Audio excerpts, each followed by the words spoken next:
Welcome to again our YouTube video channel Veer साइन। हमने hydrogenation, heat of hydrogenation के बारे में डिस्कस किया। उसके बाद हमारा नेक्स्ट टॉपिक है, हमें एल्कीन्स की केमिकल रिएक्शंस को स्टडी करना है कि एल्कीन्स किस तरह की केमिकल रिएक्शन शो करता है। हमारे पास जनरली हम बेसिक लेवल पे अगर बात करें तो हमारे पास 2 टाइप की रिएक्शन होती हैं, one is substitution and second one is addition. अब हमें ये फाइंड आउट करना है कि जो एल्कीन्स मॉलिक्यूल है वो सब्स्टिट्यूशन रिएक्शन शो करेगा या एडिशन रिएक्शन शो करेगा। कि जो मेरे पास कोई एल्कीन मॉलिक्यूल है जैसे CH2 डबल बॉन्ड CH2, अब ये एडिशन रिएक्शन शो करेगा या ये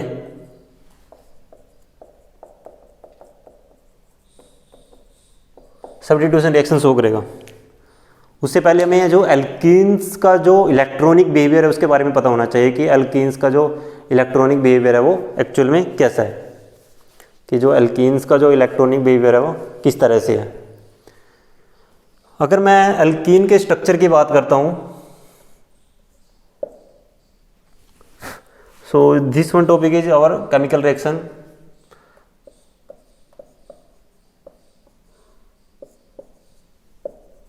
एल्कीन में क्या है, एक सिग्मा बॉन्ड है और एक पाई बॉन्ड है। One is sigma bond and one is pi bond. Sigma bond क्या है, जनरली स्ट्रॉन्ग बॉन्ड है, और पाई बॉन्ड क्या है, वीक बॉन्ड है। पाई बॉन्ड को ब्रेक करने के लिए मुझे, अगर मैं डिसोसिएशन एनर्जी की बात करता हूं, पाई डी मैं उसको यहां पे लिख रहा हूं, this one is 251 kilo joule per mole, और सिग्मा डी डिसोसिएशन एनर्जी की अगर मैं बात करता हूँ, this one is around 347 kilo joule per mole. ठीक है, इस बॉन्ड को ब्रेक करना है या बॉन्ड को फॉर्म करना है तो वहाँ पे इतनी एनर्जी रिलीज होती है, इतनी एनर्जी का वहाँ पे एक्सचेंज होता है मॉलिक्यूल के बीच में। अब एल्कीन मॉलिक्यूल की मैं बात कर रहा हूँ, यहाँ पे एक सिग्मा बॉन्ड एक पाई बॉन्ड है। सिग्मा बॉन्ड क्या स्ट्रॉन्ग बॉन्ड है और पाई बॉन्ड क्या वहाँ पे वीक बॉन्ड है। This one is strong and this one is weak. और जो सिग्मा बॉन्ड का है क्या है कि सिग्मा बॉन्ड क्या बनता है, हेड टू हेड ओवरलैपिंग होती है। सिग्मा बॉन्ड में क्या होती है मेरे पास, जैसे यहाँ पे ये कार्बन के पास ये जो ऑर्बिटल है, इनके बीच में जो ओवरलैपिंग हो रही है उसकी वजह से क्या हो रहा है, यहाँ पे सिग्मा बॉन्ड की फॉर्मेशन हो रही है। लेकिन अगर मैं पाई बॉन्ड की बात करूं,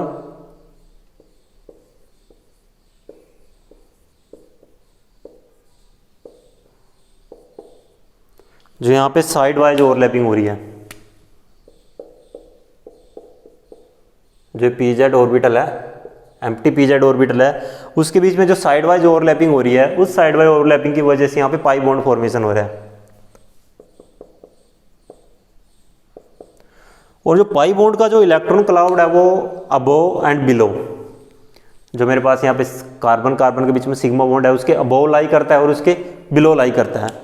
सो मैं कह सकता हूँ कि जो पाई का जो पाई इलेक्ट्रॉन क्लाउड है वो इलेक्ट्रॉनिकली ज़्यादा एक्सपोज्ड होता है इन्वायरमेंट में। ये क्या होता है, हाईली एक्सपोज्ड हो रहता है।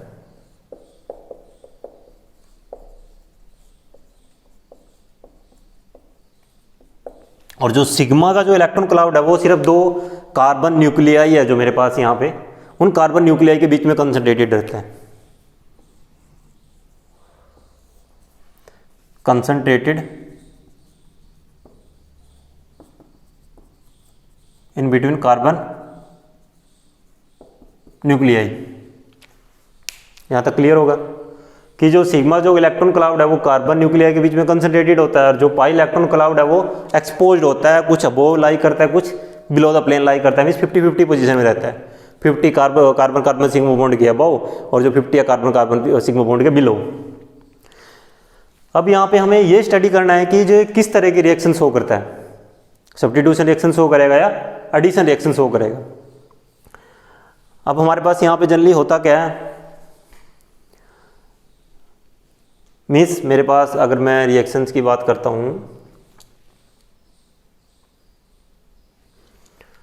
जो पाई इलेक्ट्रॉन क्लाउड है वो हाईली एक्सपोज्ड पोजीशन में है। This one is electrophile, sorry जो पाई इलेक्ट्रॉन क्लाउड है, ये क्या यहाँ पे क्या है, इलेक्ट्रॉन्स है, इलेक्ट्रॉन है, इलेक्ट्रॉन है तो कैसे है, नेगेटिवली चार्ज है। इलेक्ट्रॉन्स मीन्स नेगेटिवली चार्ज, और नेगेटिव चार्ज किसको अट्रैक्ट करेगा, पॉजिटिव चार्ज को।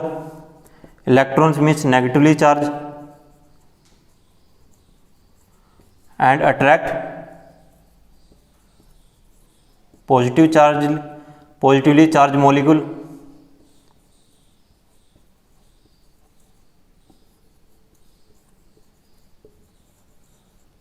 वो क्या करेगा, पॉजिटिवली चार्ज मॉलिक्यूल को अट्रैक्ट करेगा। और पॉजिटिवली चार्ज मॉलिक्यूल क्या, इलेक्ट्रोफाइल। सो मीन्स ये तो क्लियर हो गया कि जो पाई इलेक्ट्रॉन क्लाउड है वहां पे किसी इलेक्ट्रोफाइल का एडिशन होगा, या तो इलेक्ट्रोफिलिक एडिशन रिएक्शन होगी या इलेक्ट्रोफिलिक सब्स्टिट्यूशन रिएक्शन होगी।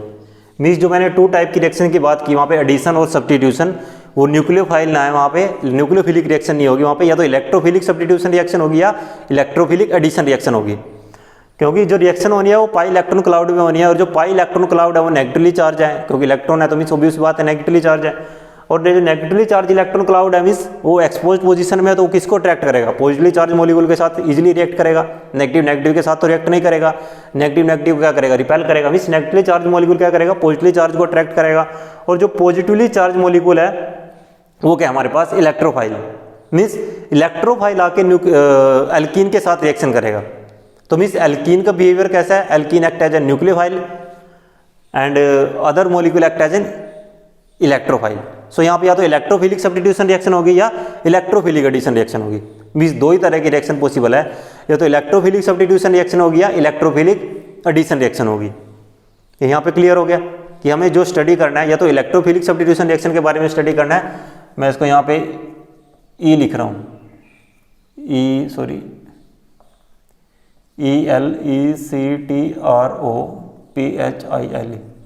या तो इलेक्ट्रोफिलिक सब्स्टिट्यूशन होगी या इलेक्ट्रोफिलिक एडिशन रिएक्शन होगी।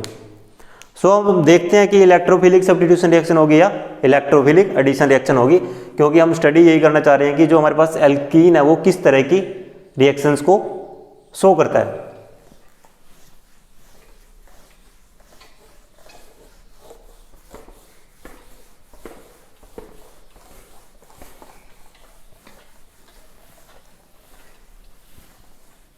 मैं पहले दोनों रिएक्शन लिख रहा हूं, सब्स्टिट्यूशन भी और एडिशन भी।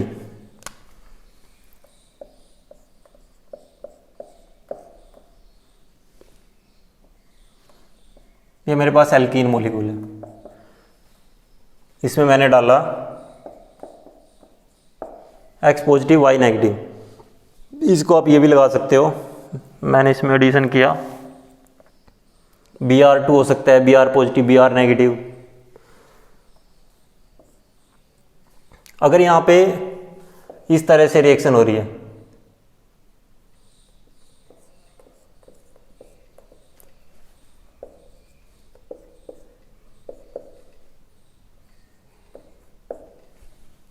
इलेक्ट्रोफिलिक का एडिशन किसको होना है, मीन्स मॉलिक्यूल आगे अटैक कौन करेगा, इलेक्ट्रोफाइल। इलेक्ट्रोफाइल क्या है, X जिसपे पॉजिटिव चार्ज है, Y नेगेटिव, ये तो न्यूक्लियोफाइल हो गया। सो यहां पे इस तरह से है, मीन्स एक सिग्मा CH बॉन्ड क्या हुआ है, ब्रेक हुआ है,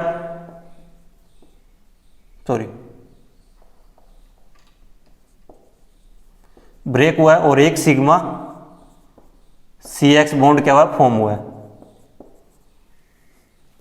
एक बॉन्ड ब्रेक हुआ है और एक बॉन्ड की वहां पे क्या हुई है, फॉर्मेशन हुई है। अब सब्स्टिट्यूशन हुई है, एडिशन हुई है, मॉलिक्यूल में वहां पे क्या हुआ है, सब्स्टिट्यूशन हुई है। सब्स्टिट्यूशन में क्या होता है, जैसे आपने स्टडी किया है, जब मोर न्यूक्लियोफिलिक या मोर इलेक्ट्रोफिलिक जो ग्रुप होता है, एक ग्रुप दूसरे ग्रुप को रिप्लेस करता है। यहां पे क्या हुआ है कि X ने Y को रिप्लेस किया है, सॉरी X पॉजिटिव ने H को रिप्लेस किया है, मीन्स यहां पे रिप्लेसमेंट है। सो this one is the substitution reaction. ये रिएक्शन किस तरह के, यहां पे सब्स्टिट्यूशन है।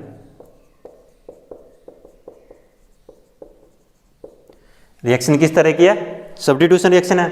उसके बाद हम एडिशन भी देख लेते हैं।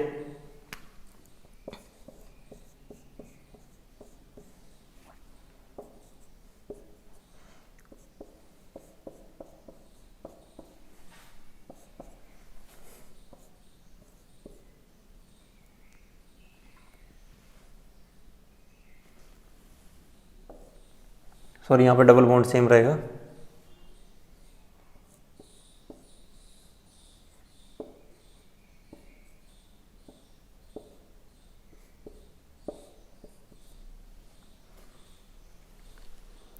यहाँ पे क्या हो रहा है, एडिशन हो रहा है।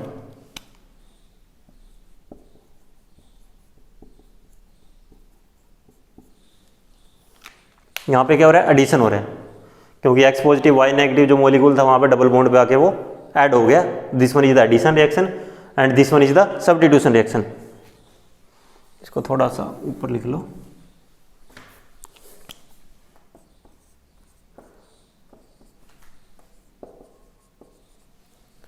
अब एडिशन में देख लेते हैं। एडिशन में क्या हुआ है कि एक पाई बॉन्ड क्या हुआ, ब्रेक हुआ है, और 2 सिग्मा बॉन्ड क्या हुआ वहां पे फॉर्म हुए हैं।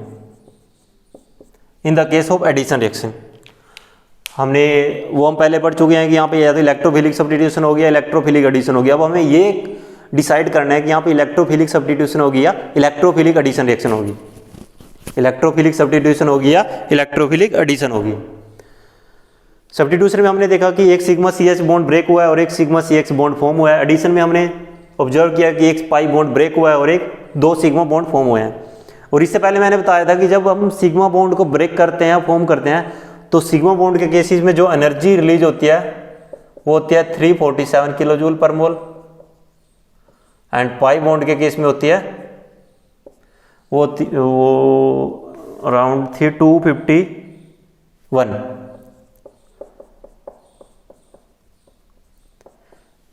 पहले हम सब्स्टिट्यूशन को देखते हैं।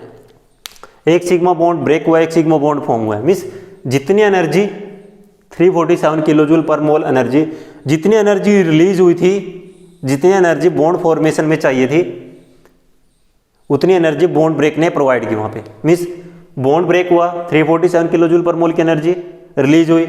फिर क्या वहां पे बॉन्ड फॉर्मेशन हुई। बॉन्ड फॉर्मेशन के लिए हमें एनर्जी चाहिए थी, सेम वहां पे एनर्जी सप्लाई की गई। तो इस मॉलिक्यूल में ओवरऑल वहां पे कोई चेंज नहीं आया। अगर हम एनर्जेटिकली बात करें, मॉलिक्यूल में जो रिएक्शन है वो क्या है, ओवरऑल न्यूट्रल है। क्योंकि जो बॉन्ड फॉर्मेशन में हमें एनर्जी रिक्वायर्ड थी वो हमें बॉन्ड डिसोसिएशन से मिल गई। जब बॉन्ड ब्रेक हुआ, जितनी एनर्जी उसने रिलीज की उतनी एनर्जी बॉन्ड फॉर्मेशन में दोबारा वहां पे ऐड होगी। ठीक है, इसके बाद हम इसमें देख लेते हैं एडिशन रिएक्शन में। एडिशन रिएक्शन में क्या हुआ, एक पाई बॉन्ड क्या हुआ, ब्रेक हुआ है मिस, और 2 सिग्मा बॉन्ड फॉर्मेशन हुई है मिस। 2 into 347 is equal to 4 9 and 694 kilo joule per mole, minus 2 sigma bond बने हैं तो मिस 694 एनर्जी रिलीज हुई है। एक पाई बॉन्ड क्या वहां पे ब्रेक हुआ है। जब हम किसी बॉन्ड को ब्रेक करना होता है तो हमें उसको एनर्जी प्रोवाइड करनी पड़ती है। एनर्जी कितनी रिक्वायर्ड थी, 251, और एनर्जी रिलीज कितनी हुई, 694। सो जो ओवरऑल अगर हम बात करें, यहाँ पे है 443 kelvin, sorry 443 kilo joule per मोल, इतनी एनर्जी वहां पे रिलीज हुई है। In the case of addition the energy release is -443 kilo joule per mole. Means जब हमने एडिशन रिएक्शन परफॉर्म कराई, इलेक्ट्रोफिलिक एडिशन रिएक्शन, तो वहाँ पे इतनी एनर्जी रिलीज हुई। जब मॉलिक्यूल ने वहाँ पे हाई एनर्जी रिलीज गई तो मीन्स मॉलिक्यूल की स्टेबिलिटी क्या वहाँ पे ज़्यादा है, क्योंकि जितनी ज़्यादा एनर्जी रिलीज होगी, एक्सोथर्मिक प्रोसेस जितनी ज़्यादा होगी वहाँ पे, जो मॉलिक्यूल की जो वहाँ पे स्टेबिलिटी है वो उतनी ज़्यादा रहेगी। हीट ऑफ हाइड्रोजनेशन के केस में अलग केस था और यहाँ पे अलग केस है, उन चीज़ को दोनों को कोरिलेट मत करना। तो -443 किलो जूल पर मोल एनर्जी यहाँ पे रिलीज हुई है। तो मीन्स एनर्जेटिकली अगर हम बात करें, जो इलेक्ट्रोफिलिक सब्स्टिट्यूशन रिएक्शन है वो वहाँ पे अनफेवरेबल है। यहाँ पे क्या सिर्फ electrophilic addition reaction is favourable है। जो इलेक्ट्रोफिलिक एडिशन रिएक्शन है वो फेवरेबल है, ना कि इलेक्ट्रोफिलिक सब्स्टिट्यूशन रिएक्शन। इसलिए आपने डबल बॉन्ड पे देखा भी होगा कि एडिशन ऑफ हैलोजन हम बात करते हैं, अल्काइल हैलाइड हम वहाँ से बनाते हैं, डाई हैलाइड्स भी हम वहाँ से फॉर्म करते हैं। सो अगर हम एक्सपेरिमेंटली या कंसेप्चुअली बात करें, जो एल्कीन्स हैं वो इलेक्ट्रोफिलिक एडिशन रिएक्शन शो करता है। सो हम यहाँ से कह सकते हैं, so alkenes sold only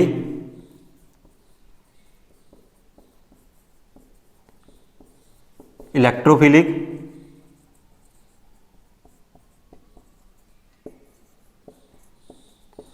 addition reaction. वो वहाँ पे इलेक्ट्रोफिलिक सब्स्टिट्यूशन रिएक्शन नहीं शो करता, वो वहाँ पे सिर्फ इलेक्ट्रोफिलिक एडिशन रिएक्शन शो करता है।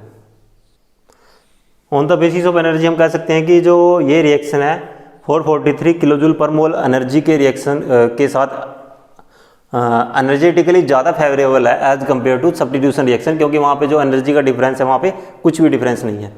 जितनी एनर्जी उसको बॉन्ड फॉर्मेशन में रिलीज होनी थी उतनी ही एनर्जी उसको वहाँ से बॉन्ड डिसोसिएशन एनर्जी से रिक्वायर्ड हो गई है, कि जो दोनों की जो एनर्जी का डिफरेंस है वहाँ पे इतना ज़्यादा नहीं है in the case of substitution reaction. So हम energetically energy on the base of their energy हम कह सकते हैं कि जो एल्कीन है वो इलेक्ट्रोफिलिक एडिशन रिएक्शन शो करता है, ना कि इलेक्ट्रोफिलिक सब्स्टिट्यूशन रिएक्शन। ये हमने एल्कीन के बारे में बात की। हम एसिटाइलिन या ट्रिपल बॉन्ड कंटेनिंग जो हमारे पास अनसैचुरेटेड हाइड्रोकार्बन्स है जो हम उनके बारे में बात करेंगे, सेम केस वहाँ पे रहेगा। वो भी क्या करते हैं, इलेक्ट्रोफिलिक एडिशन रिएक्शन शो करते हैं, ना कि न्यूक्लियोफिलिक एडिशन रिएक्शन। सो इसके बाद हमें जो नेक्स्ट टॉपिक है जो हमें स्टडी करना है, इलेक्ट्रोफिलिक एडिशन रिएक्शन स्टडी करना है। जो ये मेन टॉपिक था, इस टॉपिक का मेन मोटिव यहाँ पे यही था करवाने का कि मैं आपको क्लियर करना चाहता था कि जो एल्कीन है वो इलेक्ट्रोफिलिक एडिशन रिएक्शन शो करता है या न्यूक्लियोफिलिक एडिशन रिएक्शन शो करता है, कि वो इलेक्ट्रोफिलिक एडिशन रिएक्शन शो करता है वो, या वो न्यूक्लियोफिलिक एडिशन रिएक्शन शो करता है, या इलेक्ट्रोफिलिक सब्स्टिट्यूशन रिएक्शन शो करता है या न्यूक्लियोफिलिक सब्स्टिट्यूशन रिएक्शन शो करता है। सो यहाँ से क्लियर हो गया इस टॉपिक से कि वो यहाँ पे सिर्फ इलेक्ट्रोफिलिक एडिशन रिएक्शन शो करता है, ना कि इलेक्ट्रोफिलिक सब्स्टिट्यूशन रिएक्शन।